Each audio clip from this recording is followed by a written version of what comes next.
This is the Self-Storage Podcast, where we share the knowledge and skills from the industry's leading investors, developers, and operators to help you launch and grow your self-storage business. I'm your host, Scott Meyers, and over the past 16 years, we have acquired, developed, converted, and syndicated over 2 million square feet of self-storage nationwide with the help of my incredible team at selfstorageinvesting.com, who has helped thousands of people achieve greatness in self-storage.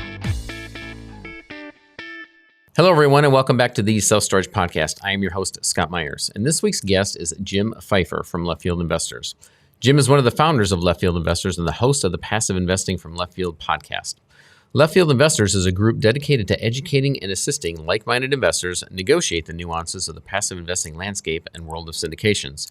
Jim is a former financial advisor who became frustrated with the one-path-fits-all approach to the standard financial services industry, and now he concentrates on investing in real assets that produce cash flow and is committed to sharing his knowledge with others who are interested in learning a different way to grow wealth.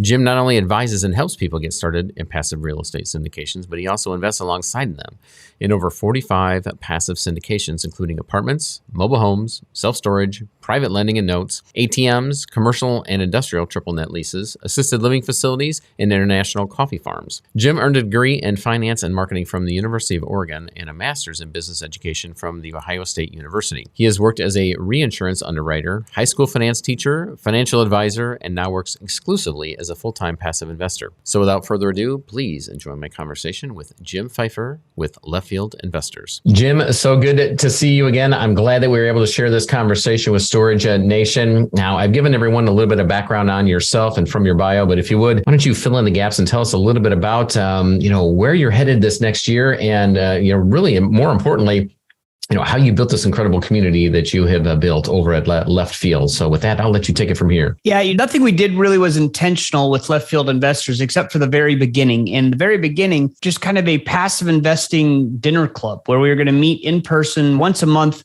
12 people was the largest private room I could find in Columbus, Ohio for free. And our first meeting was going to be March 18th, 2020. And if you think back to those days, that's when Ohio at least shut down for the pandemic. So we did not have our first meeting. And in fact, we wouldn't meet in person for 2 years after that. But the pandemic was actually probably a good thing for Left Field Investors. I don't think Left Field Investors would exist without it, because what happened was instead of the in-person meeting, we decided to go online and we started with a Zoom meeting. And it's funny, I was just watching that original Zoom meeting last week again. And it took us 15 minutes to get everyone logged in and figure out how to turn on their cameras, because it was right at the beginning when everyone was figuring that stuff out.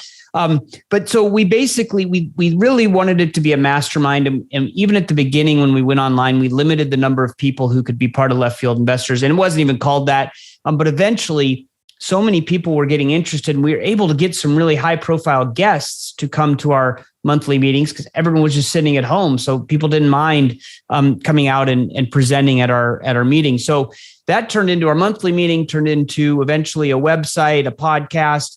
And, at the end of the first year, at the end of 2020, we had 56 members. We intentionally kept it small. And the end of 2021, we had over 500 members. And now we have over 1,200. And what I've found is our passion is just helping people understand that there is another way to do this. Left Field Investors, we're focused on what we call community personal finance, where we're helping, limited partner investors take action through education and networking to reduce the reliance on conventional Wall Street type investments. And we're here to help people with the alternative investment experience through a community of investors like-minded. And by like-minded, we don't mean we're all robots thinking the same thing, but we're all on the same page as far as trying to build wealth for our families through investing in real estate syndication. So we work together to source quality operators, deal flow, investment strategies. I believe strongly that if you're going to be successful in alternative investments and this community personal finance we're talking about,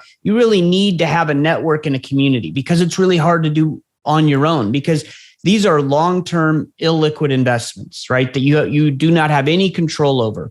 So if you walk outside your front door and you want to talk finances with your neighbors, they're going to say, hey, well, how's your 401k doing? What interest rate do you have on your mortgage? And are you putting money in your IRA?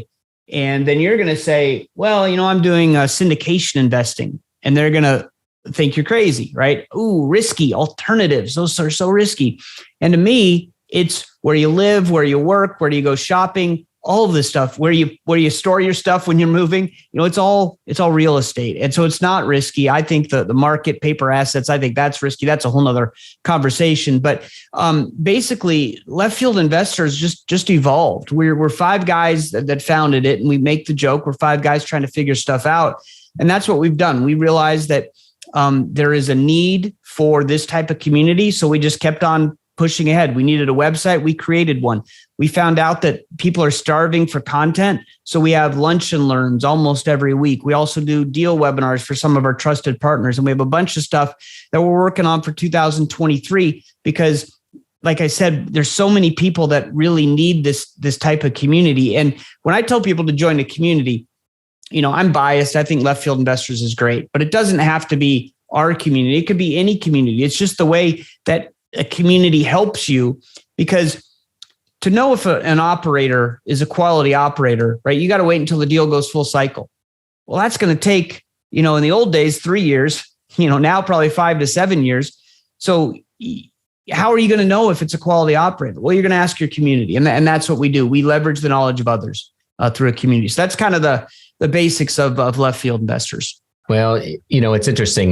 We live in and have been in a world of information at our fingertips, if you will. Call it the internet, call it the web, has allowed us all to be able to, Google just about anything and everything.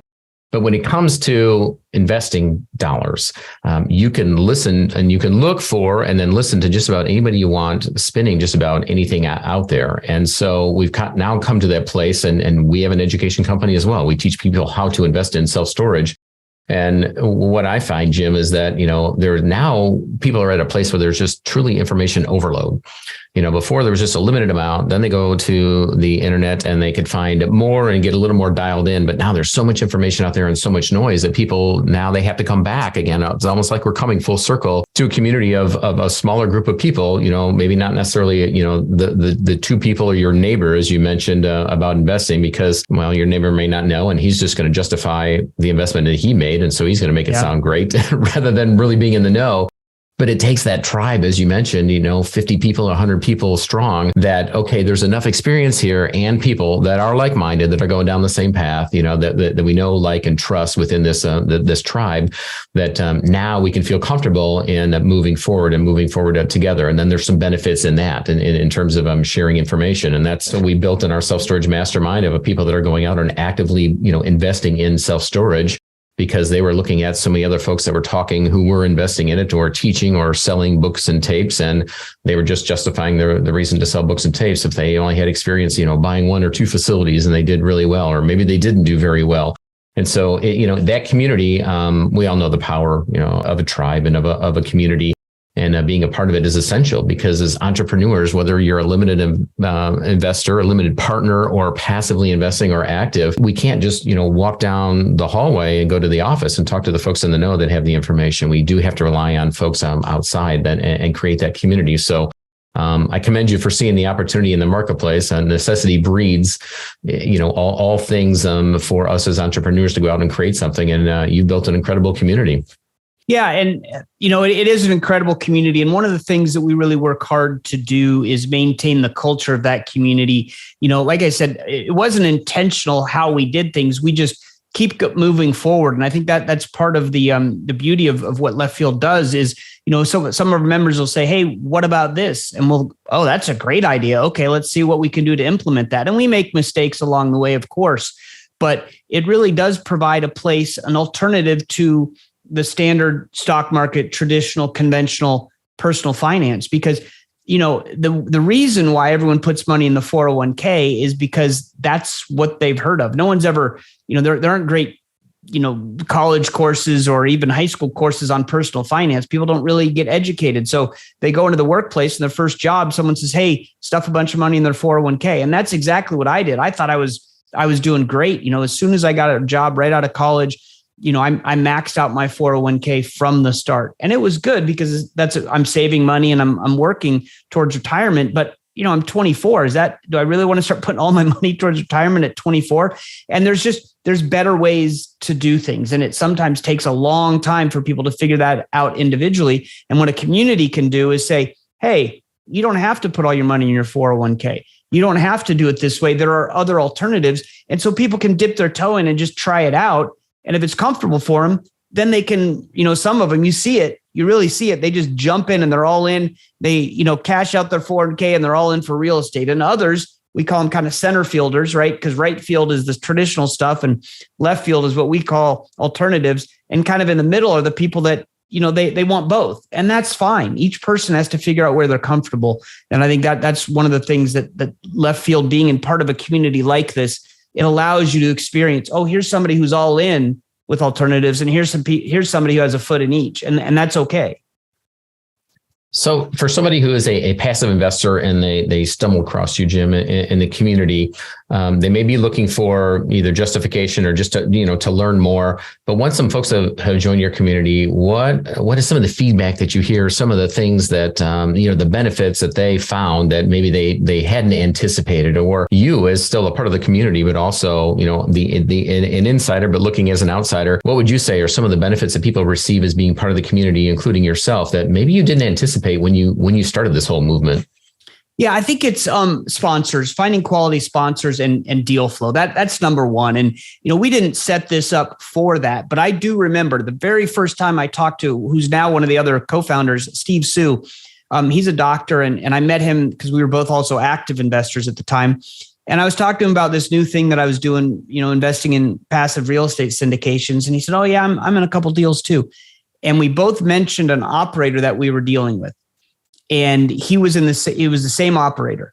And the sense of relief that I felt, okay, I wired money to this operator hoping that it was legit, but you never really know. But now here's this smart guy. He's a doctor. He's done the same thing. So now I'm in the boat with somebody. Either we both really messed up or we're both geniuses.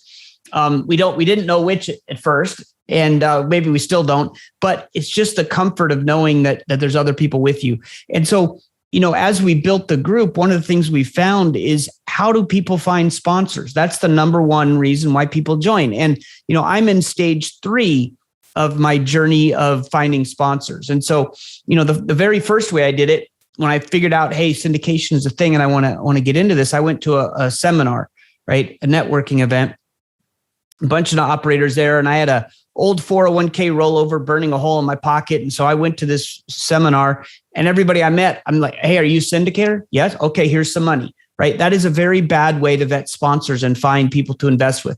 But that's what I did because I didn't know anything else. And some of those deals have turned out okay. Some of those deals have turned out not so well. Then I realized, okay, that is not a great way to do it, is just go waving money around, right? You're going to get problems. And then the next thing I did was, okay, I'm really going to dial in. I'm going to listen to podcasts. I'm going to read books and I'm going to find all these awesome operators that way. And I did find some great ones. And I also found some who were really great podcasters, really great marketers, but that doesn't mean that they're good asset managers. And so I did better that way. My results were better. I had fewer misses, but it still wasn't really a solid approach because you still long-term out of your control. How do you figure this out? And so now what I figured out is I don't invest with a new operator unless they're referred to me by someone I know, like, and trust, who's in my community, who has already invested with them. Now, they don't have to go full cycle with them, but they've invested with them long enough to know that it's going towards pro forma. They send out reports like they say they're going to. They send out distributions like they say they're going to. And then at least this is legit. I'm going to wire my money there, which is terrifying anytime you send a wire. But now I know that at least someone's there to receive it and they're going to invest it and put it to good use. And so that's how I do it now. And it's made all the difference, right? Because now I'm still evaluating the sponsor in the same way. I'm still asking them all the questions. I'm still doing all my due diligence, but I'm starting 100 steps ahead because I already know that somebody that I respects and trusts this operator. So it's really the most efficient way we've found to kind of vet sponsors, at least the first step. I think it's no different than anything else or anybody else that you're going to, try out, essentially, if you want to use those words in your business. We have a rule of 3 around here, which is something I read many years ago. If we're looking at a new vendor or a new relationship with somebody, we need to check, call, do our due diligence on 3 of them before we pick one. That includes even, our lenders as we head into a deal and right on down the line. But that sometimes isn't enough unless you have had that experience. A referral is always the best, no matter what, hands down. And it's a good referral, and not from somebody who, again, is just justifying the purchase that they've made, but truly that they are giving a glowing review. Because when you ask somebody if it was a bad experience, they'll say so. And if it was a good experience, they will also say so if it is somebody that they have invested with. At least that's what we found on our end. But that being said, Jim, so you touched on the criteria. Somebody that has already worked with them, they send out communications on a regular basis. They are performing up to pro forma or up to projections. What are some of the other, is there a checklist of items that you go down when you are vetting a sponsor, an operator that you're looking to work with right now, even ahead of the referral or in addition to the referral? What's on your due diligence checklist?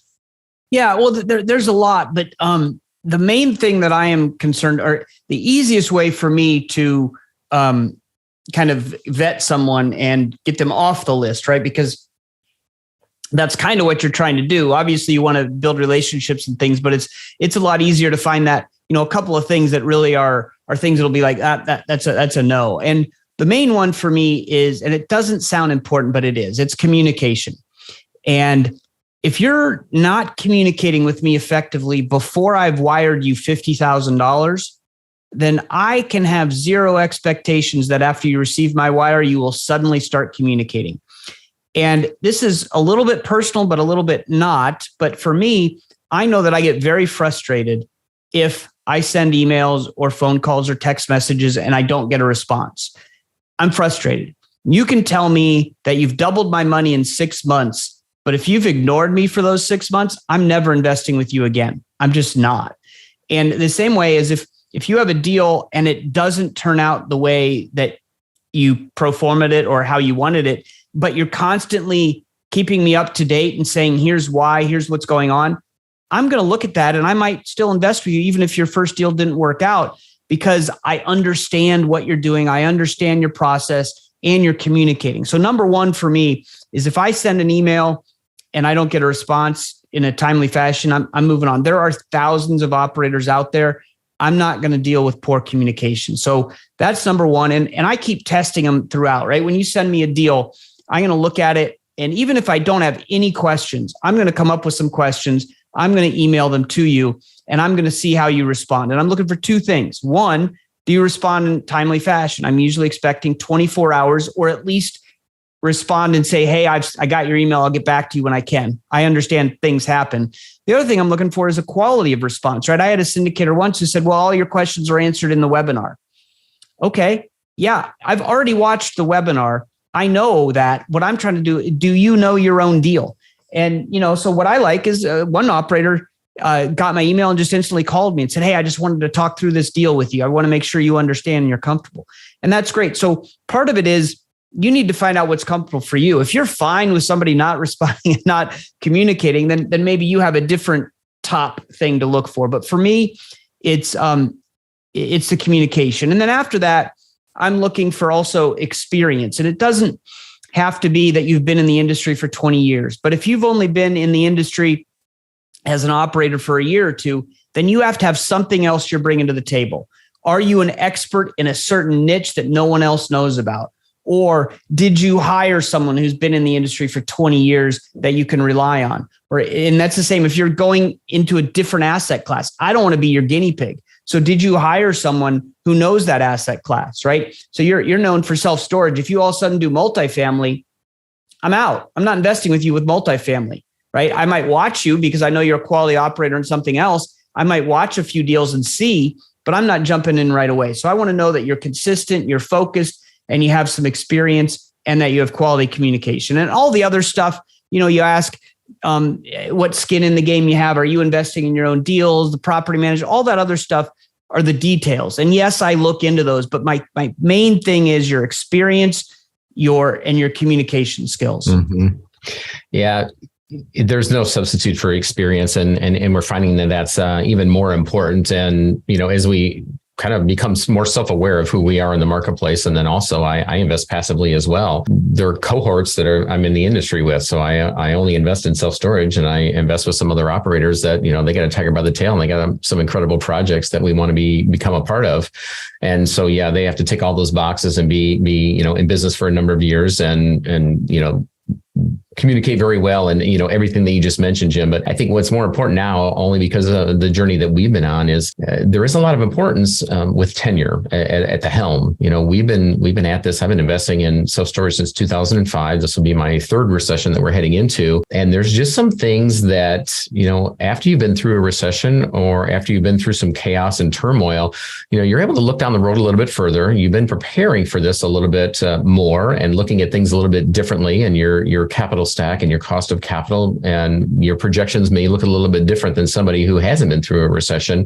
And we're seeing that in real time in the underwriting and projections of some of our folks that I would say that we're in competition with, which is anybody else that somebody could invest their investable dollars with. And some of these I just look at and I just kind of turn my nose up and my eyebrow thinking, what are they thinking? And it says, they've had this wind at their back, because they began investing in 2010 and they felt that everything they touched just turned to gold.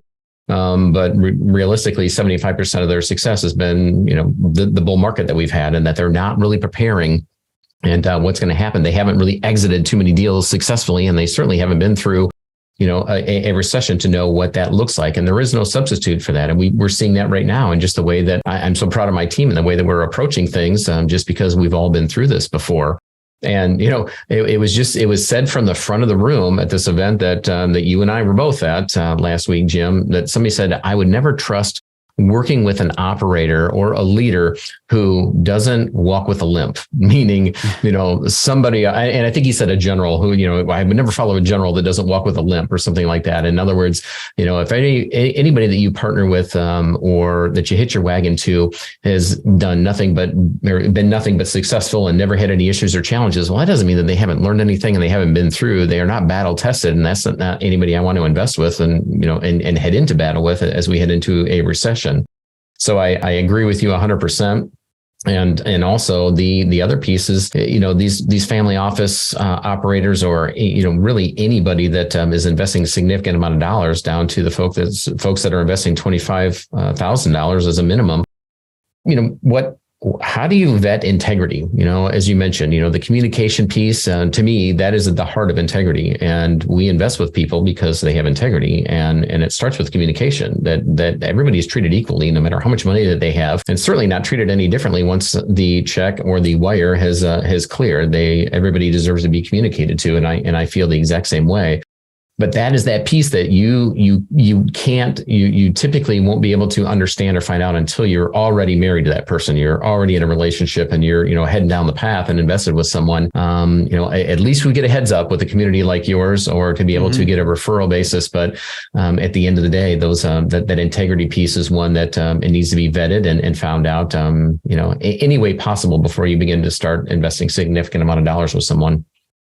Yeah. And those are hard things to figure out, and because people are good at hiding maybe who they really are at times. And that's why, experience is important, but that's also the role of the community, right? If you have 5 people who, like, and trust, who've invested with a sponsor and will vouch for them, that gives you a lot more confidence. You're still never sure, but that gives you a lot more confidence than if you didn't have that. And I would also say, yes, experience is what you should be looking for, but that shouldn't be the main thing. Meaning, if I find someone that's experienced, that doesn't mean I stop and I'm like, I'm investing with that guy because he's been doing it for 20 years. That also has its own risks, because they can be stuck in a rut. They can be thinking it's 2008 when it's not. This is a different situation this time. So I completely agree that, especially now, you want someone with experience. I had my own active portfolio, and I was a horrible asset manager, and I made a lot of money because everybody did the last 10 years, right? So I'm not patting myself on the back saying,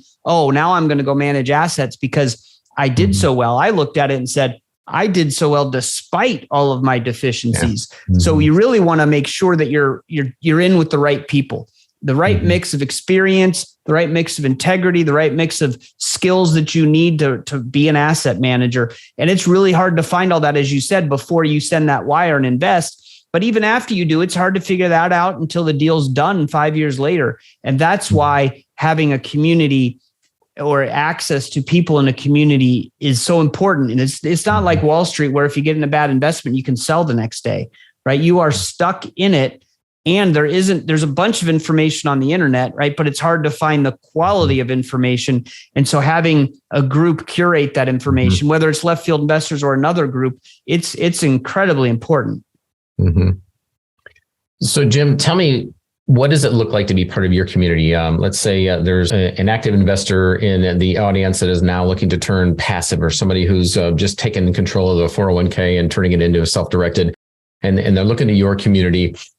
How can they get plugged in, and what can they expect in terms of the amount of information that makes them feel comfortable to then go out and begin investing passively? Yeah, well, we have a bunch of different ways to get involved. We have blogs you can read. There's articles on the website, the podcast. We have a master class. It's on the main page of our website that basically takes you from what is passive investing, what is a syndication, all the way through how do you analyze the deal, how do you vet a sponsor. So you can watch the master class. We have weekly webinars. The lunch and learns are there's no pitches from any operators. It's just content where people are teaching you about different asset classes, different strategies. We have some deal webinars where some of our trusted partners present actual deals. They're not vetted by Left Field Investors, but they are deals from operators that we know, like, and trust. So you can get those. And then, if you're really wanting to jump in and really get into it, all that I mentioned is free on our website. Then we have a membership site, and the paid membership site. There's a forum in there, and that's really where people go to really network and get to know each other and ask questions. So they'll say, "Hey, has anybody ever heard of this operator?" And then people, give their scoop on that operator. Or, "Hey, I'm looking at this deal. What do you guys think?" And people say, "Well, look at the debt, or do that." They really get into the nitty gritty on it. And then anything else, investing strategies, like life insurance is popular in our group as an investing strategy, or using your HELOC as an investing strategy. There's just lots of content in there. And then we have several tools in the infield membership, is the paid membership as well. We have a deal analyzer that, you throw in the metrics from a pitch deck, and it goes into an Excel spreadsheet, and everything turns red or green based on different parameters. And, if something turns red, it doesn't mean don't invest. That's what I use, as we were talking about earlier. I use that to double check the sponsor. I send them an email with everything that turned red and say, "Hey, explain this to me." And then I'm double checking their communication. So I think there's a lot of different ways to get involved with Left Field Investors, and you can be as involved as you want to be. We do monthly meetings. And at the end of those monthly meetings, we have networking, and it's online networking. So it's not the greatest, but we found this app called Wonder Me.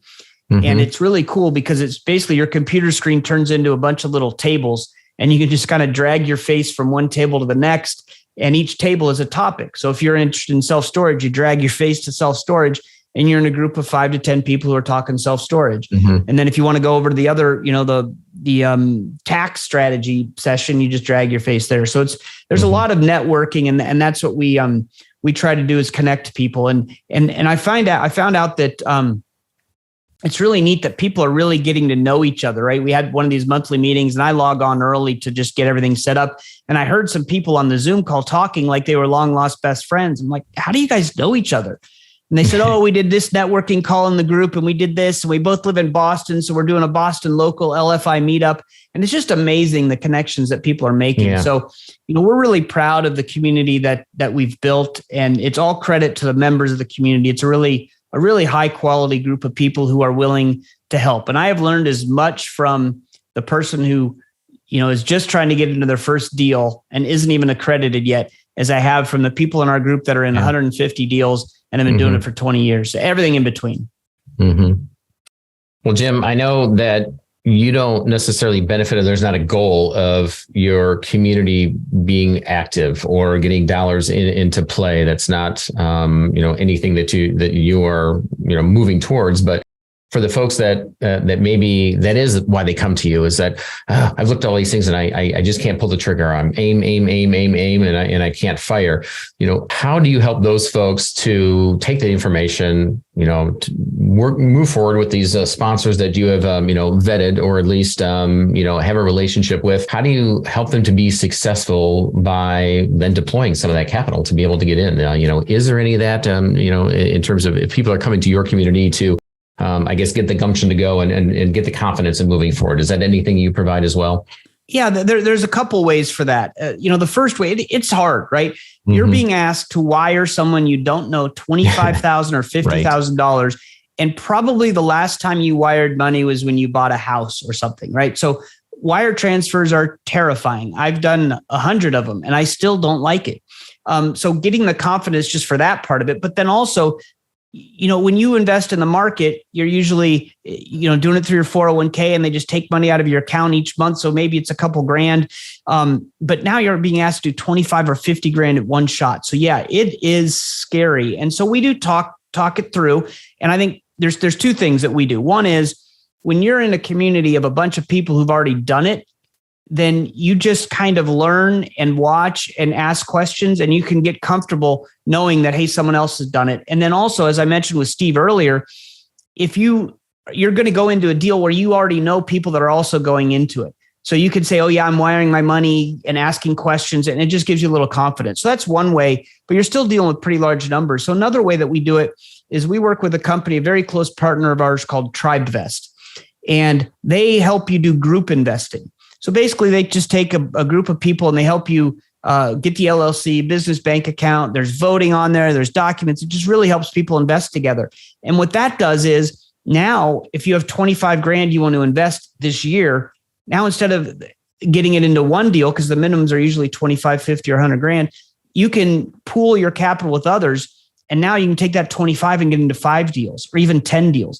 So it is a lot easier to jump into that deal for the first time if, one, you're only putting 5 grand in instead of 25, and 2, you're doing it with 9 other people that you've gotten to know pretty well. So that just boosts the confidence. So I know that wasn't the real solid answer of like these steps are what you need to do, but it's just getting comfortable with seeing other people do it gives you confidence.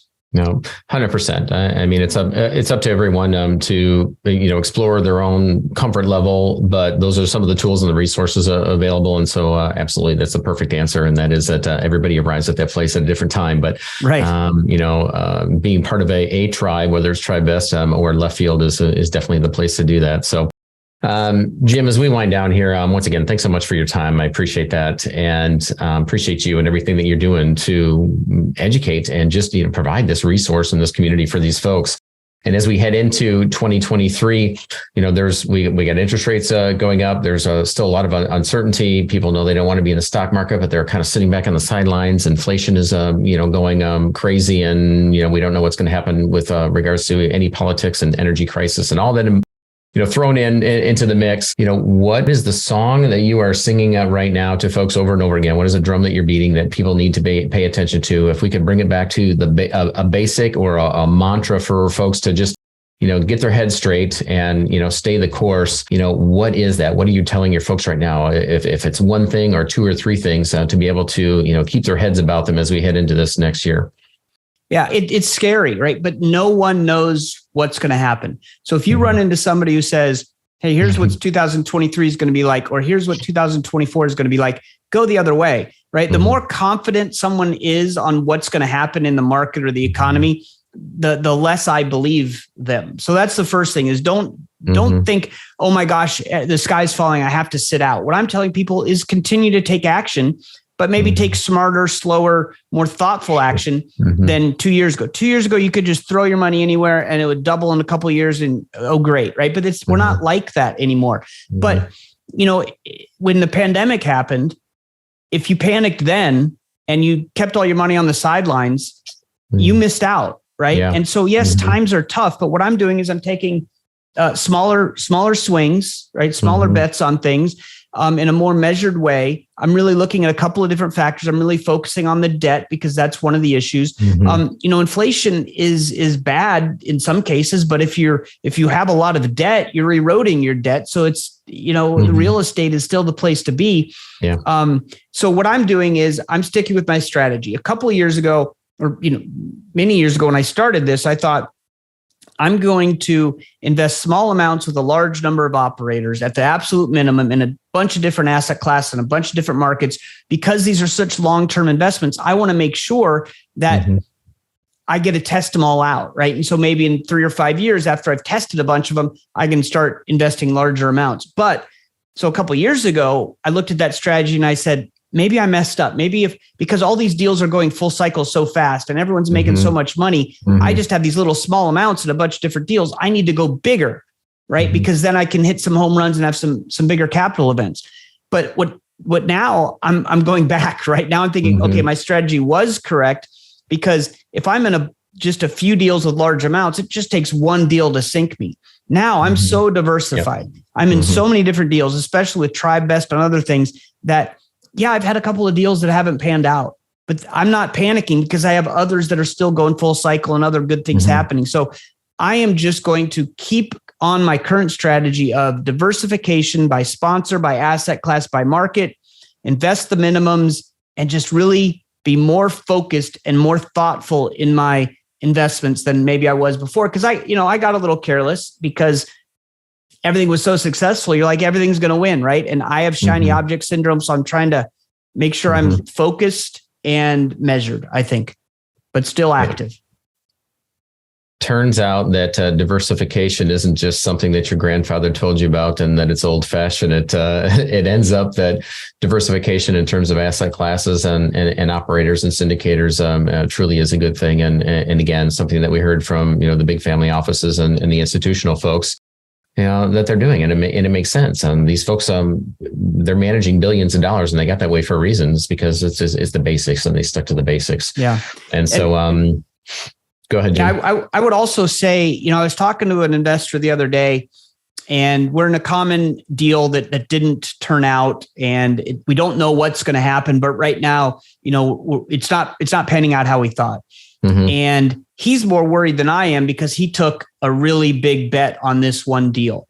And I talked to him. I said, you know what? I made that same mistake a few years ago where I put in way too much money on one deal and it went south. And what I've learned is, if you're putting in a large amount, so much so that if that was all gone and you were going to lose all of that, if that makes you uncomfortable or feel sick to your stomach, then maybe invest that in multiple chunks in different investments, right? No matter how good this deal looks or how short term it is or how perfect it is for this economy, I just think that taking multiple bets is much better than one large bet. Now, if that large bet's a home run, you're going to miss out on that. So you might miss out on a little bit of the upside, but man, it is a lot easier to justify not earning a ton of money than it is how you feel about losing a bunch of money, right? So that's how I'm thinking about it. Well, I come from an abundance mindset anyways, and I struggle with FOMO like many people. And, we all fear that, oh man, I'm good. I should have doubled down and I should have invested more. We don't want to miss out on this opportunity. But the fact of the matter is the deal of a lifetime comes along every 3 weeks or maybe every month or so. Yes. So you're not going to miss out, folks. So that's whether you're investing actively or passively. And that I found it's difficult because we are emotional human beings. That's the way that we are created. And we want to win, and we don't want to lose even more than we don't, or even more than we fear, not winning.